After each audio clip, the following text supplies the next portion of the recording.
Hello, everyone. I'm gonna skip the intro on this because I got a lot of problems with this trailer to talk about right now.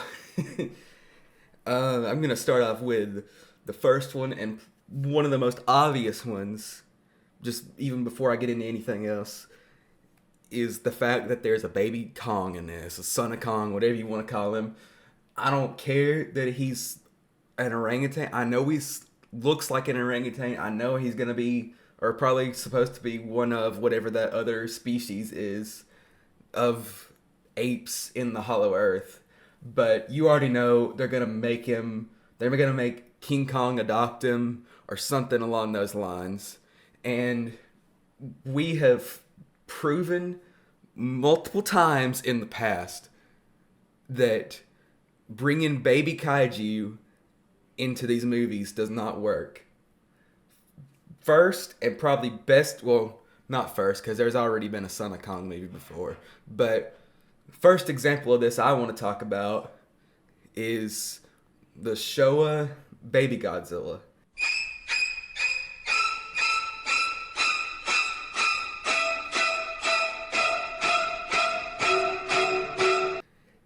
Everybody knows how cringy it is, how ugly it is, and they tried to do way more with it than they actually could, including God All Monsters Attack, which if you haven't seen that movie, don't bother with it. It's the worst thing I've ever watched. I didn't even finish the thing because it was so bad.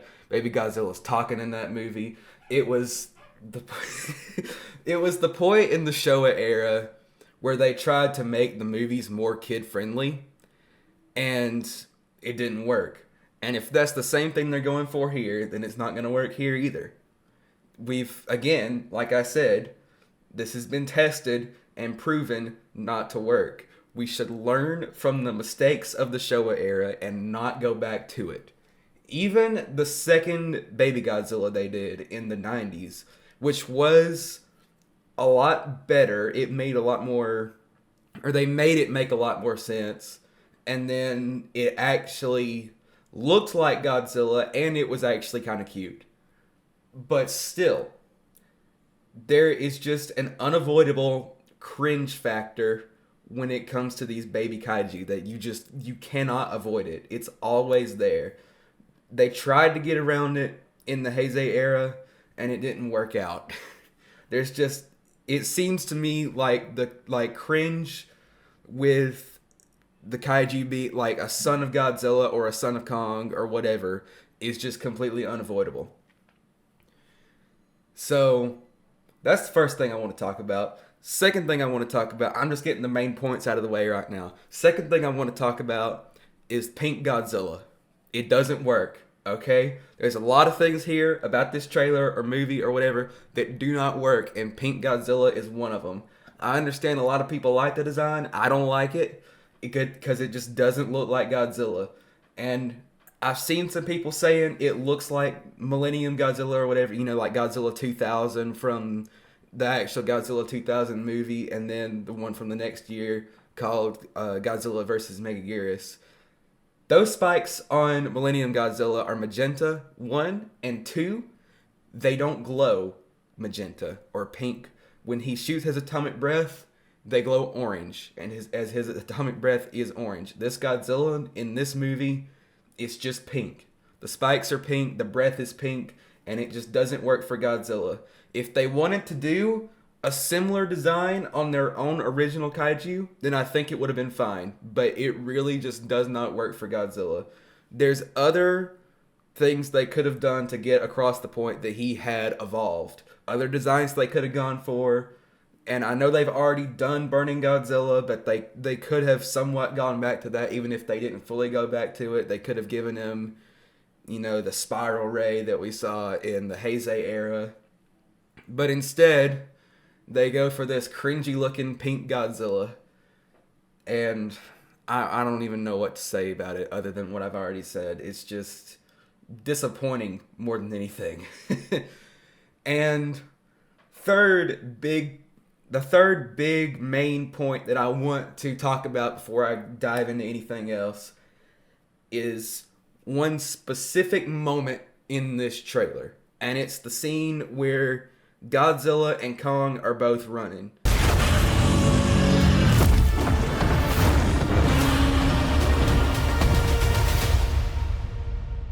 And this is something that is not just in this scene, it's in a few of the scenes of the trailer. But here's where it's most obvious.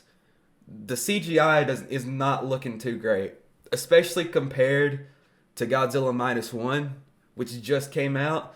Because Godzilla Minus One is making this movie look like an amateur project right now. I mean, it's making this new Godzilla and Kong movie look really, really bad. And I have a feeling that this movie is gonna probably suffer because of that. Because this movie, I can already tell, is not gonna be anywhere close to what Godzilla Minus One was. But that aside, the CGI is just so... The monsters are so obviously motion capture in that scene, which I know they're motion capture anyway. I know that the monsters in the Monsterverse are motion capture. But when you film motion capture scenes, it's not, you don't leave it the way it is. You modify it a little bit and you make it look more natural, or you edit it and change the movements a little bit around a little bit and whatever. I mean, it looks like they did that, but it doesn't look like they did it enough, and it doesn't look like they did it in a way that was realistic. It just looks like two people running, and then they put the Godzilla and Kong models over them. That's just what it looks like to me. And second part about that scene that really gets on my nerves is the way Godzilla runs. He runs like a person, which I know I've already been saying, the fact that they're both running like people is kind of a problem anyway, but for Kong it at least kind of makes sense because he is, an ape. He's kind of humanoid. Godzilla, on the other hand, should not be running like a person. And, there's a lot of people like, well, in the Showa era, he ran faster or ran like a person and did all this stuff. The Showa era has some of the worst movies I've ever seen in my life, okay? Not just Godzilla movies. The late Showa movies are not good. There was, again, when they were trying to make them more kid-friendly, and it didn't work, and then they tried to save it at the very end with Godzilla vs. Mechagodzilla and Terror of Mechagodzilla, and it was too late. The damage was already done. And they're going in the same direction here. That's the problem here. We don't need to go back to the Showa era in these movies. We should learn from the mistakes of the Showa era and improve based on that. There's no reason to be going back to that, and that is exactly what they're doing. That is the main problem with this entire thing. It's getting too silly. And I know there's of course, there's going to always be a little bit of unavoidable silliness when it comes to monster movies because, you're already in a fantasy world or a fiction world or whatever you want to call it. But, again, going to Godzilla Minus One, you can make a serious kaiju movie. You can make a kaiju movie that has a serious focus, a serious plot point, a serious storyline. You can do all of that in a kaiju movie. We don't have to be doing this. We should have moved on from this a long time ago. And honestly, I really think the problem, or the source of the problem here, is Adam Wingard. Now, Godzilla vs. Kong was a good movie. I enjoyed it. Overall, it's a very good movie, but there are a lot of issues with it. And honestly, I could make a whole separate video just about that, which I think I may do, so I'm going to save some of that for another video. But Godzilla vs. Kong does have a lot of problems. And it's a lot of problems that Godzilla 2014, Kong Skull Island, and Godzilla King of the Monsters didn't have. So that seems to be something that has come along with Adam Wingard. And that seems to be something that is carrying over to this movie, possibly even to a more extreme extent than it was in Godzilla vs. Kong. At least it looks like it's to a more extreme extent in this movie. But yeah, that scene, it looks like two suits. And when your CGI looks like a suit, then it's probably not very good CGI or motion capture. You're just not doing a very good job with the visual effects at that point. Another problem I see with, I don't know if this is just a problem that's unique to Adam Wingard or if it's just the way they wrote the characters in Godzilla vs. Kong, but I never got very attached to Nathan and Dr. Andrews. I mean, I did get a bit attached to him, but it was not to the same extent that I got attached to, Madison and her father in Godzilla King of the Monsters. And even in Godzilla vs. Kong, I got more attached to Bernie, with them than I did to Nathan and Dr. Andrews.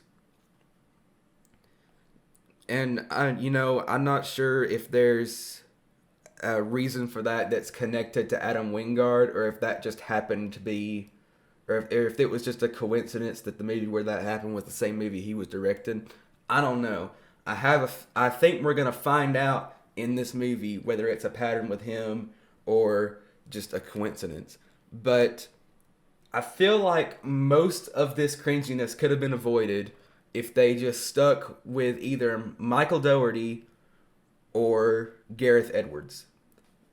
Because both of them made really good Godzilla movies. Both of them seem to have a, understanding of Godzilla. Especially Michael Dougherty, because he was a huge Godzilla fan. I remember hearing that when that movie came out and right after that movie released on, DVD and streaming, that he was a really big Godzilla fan. And that's probably why that movie was as good as it was.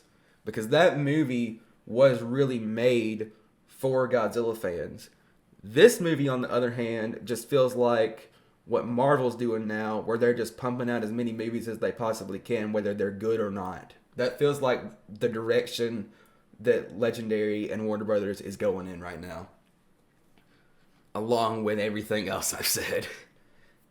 And, it's just this pattern, or I don't know if you want to call it a pattern, but it's this habit that Hollywood is slipping into, just making more and more of the same series, whether or not they're actually doing a good job with these movies. They don't care if they're doing a good job with these movies. They just want to pump out as many movies in a series as they possibly can and just keep making money off of it. Now we're starting to see some pushback against that. The Marvels came out, which I had no interest in going to see at all, and it seems like most people didn't, because it has been the worst performing Marvel movie so far. And there's a reason for that. They just haven't, their movies just haven't been very good lately, because they just don't really care. There's no passion behind the project anymore. And I feel like that's the direction Warner Brothers is going in, and a lot of people have been talking about lately, and I've seen this too. Godzilla Minus One has done extremely well in America. It's been one of the best performing foreign movies of all time. I think it's the best performing Japanese movie in America of all time. And it's because the Hollywood movies just aren't very good right now. Godzilla Minus One is better. Godzilla Minus One in general is how you should make a movie. It's just really good all the way around. People really need to just study this movie and apply lessons from it to their own projects. Whatever you do, don't study this, whatever this is that's coming out, because it ain't gonna be good. It ain't gonna be no good. I can probably make several more videos about this trailer. This is what I want. This is all I wanted to say right now. I'll probably come back and say some more stuff later, but yeah, that's it for now. I'll see y'all in the next video.